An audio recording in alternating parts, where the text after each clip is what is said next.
ഗുരുവായൂർ അമ്പലത്തിൽ പോയിട്ടുണ്ടായിരുന്നു കേട്ടോ. അത് നിങ്ങളോടൊന്ന് പറയണമെന്ന് വിചാരിച്ചു. ഞങ്ങൾ വീടിന്ന് ഒരു 6:30 ആകുമ്പോഴാണ് കേട്ടോ കുടുംബസമേതം അമ്പലത്തിലേക്ക് ഇറങ്ങിയത്. ആ പോകുന്ന കാഴ്ചയാണ് കേട്ടോ ഈ കണ്ടുകൊണ്ടിരിക്കുന്നത്. അങ്ങനെ നേരെ വിട്ടു ഗുരുവായൂർ അമ്പലത്തിലേക്ക്. ഭാഗ്യത്തിന് മഴയൊന്നും ഉണ്ടായിരുന്നില്ല കേട്ടോ. അതുപോലെ തന്നെ റോട്ടിലും വലിയ തിരക്കൊന്നും ഉണ്ടായിരുന്നില്ല. രാവിലെ ആയതുകൊണ്ട് ബ്ലോക്ക് ഒന്നും ഉണ്ടായിരുന്നില്ല കേട്ടോ റോട്ടിൽ. അങ്ങനെ ഒരു 9:30 ആകുമ്പോൾ ഗുരുവായൂർ അമ്പലം എത്തിയിട്ട് അവിടെ എത്തിയപ്പോൾ ഒരു പോസിറ്റീവ് എനർജി ആയിരുന്നു കേട്ടോ. അങ്ങനെ എത്തിയുടനെ മക്കൾ ഫോട്ടോ എടുക്കുന്ന തിരക്കായിരുന്നു. ഞാൻ ആ സമയം കൊണ്ട് കുറച്ച് മുല്ലപ്പൂവൊക്കെ വാങ്ങി വെച്ച് ഭഗവാനെ ഫ്രണ്ടിലൊന്ന് പോയിട്ട് എല്ലാവരും കൂടെ പോയിട്ട് തൊഴുതി. അവിടെ നല്ല തിരക്കുണ്ടായിരുന്നു. എന്നാലും ഞങ്ങൾ അവിടെ ഫ്രണ്ടിലൊന്ന് തൊഴുതിയ ശേഷം ശ്രീകോവിലേക്ക് വരി നിൽക്കുന്നതിന് വേണ്ടി അമ്പലക്കുളത്തിൽ പോയിട്ട് കയ്യും മുഖമൊക്കെ കഴുകി വന്ന് വരി നിന്നു കേട്ടോ. അവിടെ രാമായണ മാസം ആയതുകൊണ്ട് നല്ല തിരക്കാണ്.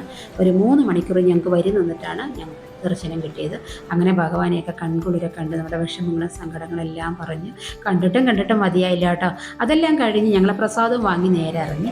പിന്നെ ഞങ്ങൾ അന്നദാനത്തിന് വരുന്നു കേട്ടോ. മക്കളും അന്നദാനം കഴിക്കാൻ നിന്നില്ല, ഞാനും ഏട്ടനും അന്നദാനത്തിന് വരുന്നു. അവിടെ ഒടുക്കത്തെ തിരക്കുണ്ടായിരുന്നു കേട്ടോ അന്നദാനത്തിന്. ആ തിരക്കിൻ്റെ ഇടയിൽ കൂടെ ഞങ്ങൾക്ക് ഭക്ഷണമൊക്കെ കിട്ടി.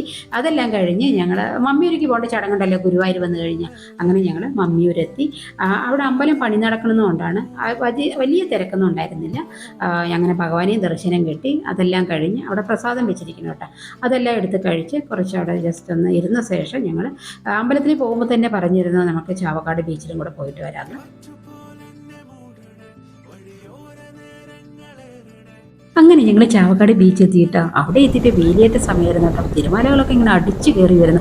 ആരെയും അങ്ങോട്ട് ഇറങ്ങാൻ അനുവദിക്കുന്നില്ല. ഞങ്ങൾ ദൂരെ നിന്ന് തന്നെ എല്ലാ കാഴ്ചകളും നോക്കി കണ്ടു കേട്ടോ. അവിടെ എത്തിയപ്പോൾ ഒരു പ്രത്യേക വൈബാണ്. നല്ലൊരു ക്ലൈമറ്റ്, തണുപ്പും ചാറൽ മഴയൊക്കെ ആയിട്ട് നല്ലൊരു പ്രത്യേക അന്തരീക്ഷമായിരുന്നു. അതെല്ലാം നോക്കിക്കണ്ട് സമയം പോയത് അറിഞ്ഞില്ല കേട്ടോ. പിന്നെ നല്ലൊരു ഫ്രഷ് മീൻ കിട്ടുന്ന ഹാർബർ ഉണ്ടെന്ന് പറഞ്ഞു. അങ്ങോട്ട് ചെന്ന് അവിടെ നല്ല ഫ്രഷ് മീനുകളായിരിക്കുന്നത്, ഞണ്ടും കൊഞ്ചും നെയ്മീനും ഒക്കെ. ഞങ്ങൾ കുറച്ച് കൊഞ്ചും നെയ്മീനും ചോരയൊക്കെ വാങ്ങി അവരെല്ലാം ഒരു ബോക്സിലാക്കി ഞങ്ങളുടെ കാറിൽ വെച്ച് തന്നു കേട്ടോ. അങ്ങനെ ഞങ്ങൾ അവിടെ നിന്ന് മടങ്ങിയിട്ടാണ് വീടെത്തുമ്പോൾ ഒരു 7:30 ആയി. അപ്പോൾ ഇത്രയേ ഉള്ളൂ കേട്ടോ ഇന്നത്തെ വിശേഷങ്ങൾ.